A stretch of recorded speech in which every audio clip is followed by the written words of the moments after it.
CNN, and CNN International. For 14 centuries, the faithful have gathered here.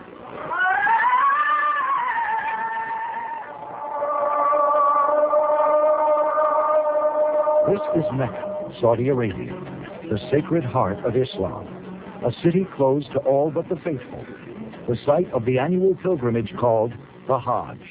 Our mission is to have peace and tranquility and give God blessing. 5 times each day, Muslims around the world bow in prayer, facing this city, facing this very spot. It is an act that unites the faithful symbolically and spiritually, and each year they gather here.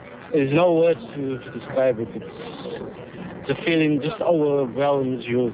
It's just indescribable. Just such a beautiful place. It's all about faith. Some 2 million pilgrims to reenact the rituals established by the Prophet Muhammad in 632 AD. CNN will be in Mecca all week, reporting daily on the history, the impact, the spectacle that is the Hajj. Now from Mecca, here is Riz Khan.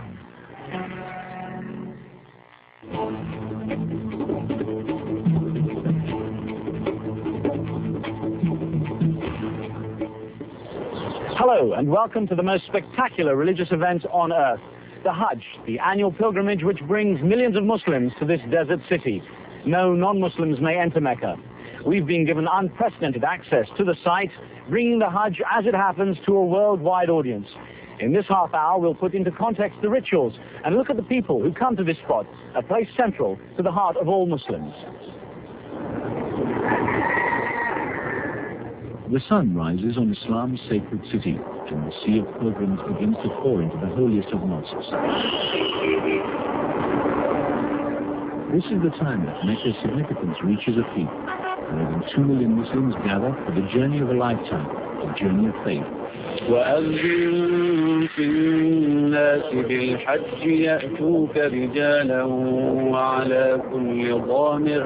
The Quran's call for pilgrims is as powerful today as it was centuries ago. The Hajj, the pilgrimage to Mecca, forms the 5th pillar of Islam after unquestioning belief in God, prayer, zakat, donating income to charity, and fasting the month of Ramadan. For 5 days, those who have received the calling to perform the Hajj have the chance to reflect upon their faith and to recall their good deeds and bad ones and seek forgiveness from a God considered compassionate and merciful. We realize exactly we are touching all countries, all people. Really, we are praying for the same goal, Allah. For many, the experience is overwhelming. This journey of faith has been their lifelong goal, and finally they find themselves standing before the most widely recognized symbol of their religion. The imposing black structure at the center of the Grand Mosque in Mecca is the Kaaba, standing at the site where Adam and Eve are supposed to have worshipped and built a shrine to God, called Allah by Muslims. The great building standing there now is the work of Abraham and his son Ishmael, and the black stone believed to come from the original shrine is embedded in a frame which the pilgrims try to touch or kiss if they can. Coping with the huge influx of people, around 1.2 million from outside Saudi Arabia and about 800,000 from the kingdom itself, poses a huge logistical task. Things do go wrong, like tent fires which took up to 200 lives, and a stampede in 1994 which killed hundreds. But the Saudi government has been swift to respond to potential problems, spending more than $18 billion on improving the infrastructure and recruiting extra support staff. Because we consider them as the gifts of God, and we feel honored to help them to make their Hajj as peaceful as possible. There are about 1.1 billion Muslims in the world, and it's their duty to make this holy journey at least once in their lifetime if they're physically and financially able. Women pilgrims come in simple robes, while the men wear 2 unstitched pieces of white cloth, symbolizing equality for all. The Prophet Muhammad is quoted as saying, "Faith is that which resides firmly in the heart and which is proven by deeds."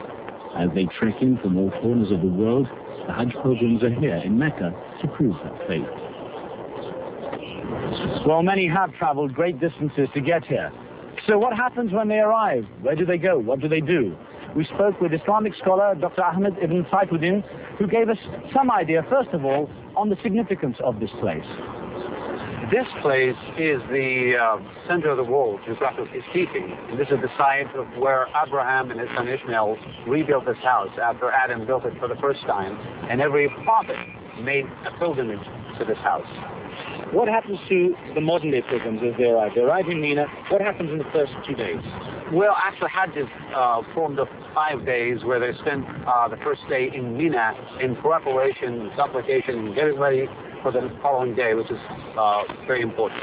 So Mount Arafat, that's the second day. Yes. What's the meaning of that? What is the point? Well, Arafat is a place where all people meet. They have to be there within a certain time of the day, and they will have to be there for supplication, asking forgiveness, and they'll stay there until sunset of that day. They're reenacting the Day of Judgment, basically. Yes, indeed. They will be rehearsing that. They will be dressing in white, and women can dress in any color they wish. And people are not literally standing on the plain of Arafat when we say standing, but rather they will be sitting in their own tents, in their own places, in very cool, nice atmosphere, and they will be directing their faces towards the Kaaba and asking forgiveness.